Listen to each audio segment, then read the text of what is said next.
hafta ichra turli kun, turli sahar, turli tun, eng muqaddas nurli kun juma, ayyom muborak. Dard kimda, qayg'u kimda, baxt kimda, tuyg'u kimda, shodlik qalbi muslimda, juma, ayyom muborak.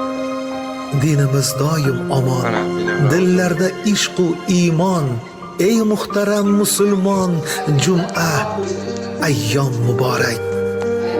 Dindoshlarim, dildoshlarim, bugungi Sayyidul ayyom hajjul masokin jumangiz muborak bo'lsin.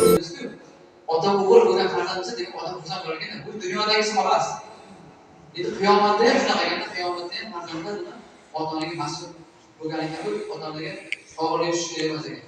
Ya'ni qiyomatda inson o'zi bilan o'zi ovora bo'lib, o'zi bilan hali hayot bilan o'zi savol-javob bo'lar ekan, borar manzilga qaytib bo'lar ekan degan vaqtda farzandlarga yo'qolsa endi o'zlari mana bosh bo'ldilar.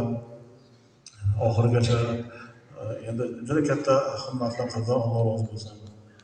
Onalari ham zohida, xuddi Oyisha onamizga o'xshagan zohida onalarimiz bo'lgan ekanlar. Shu dunyoni ichida yashab, dunyoni muhabbatini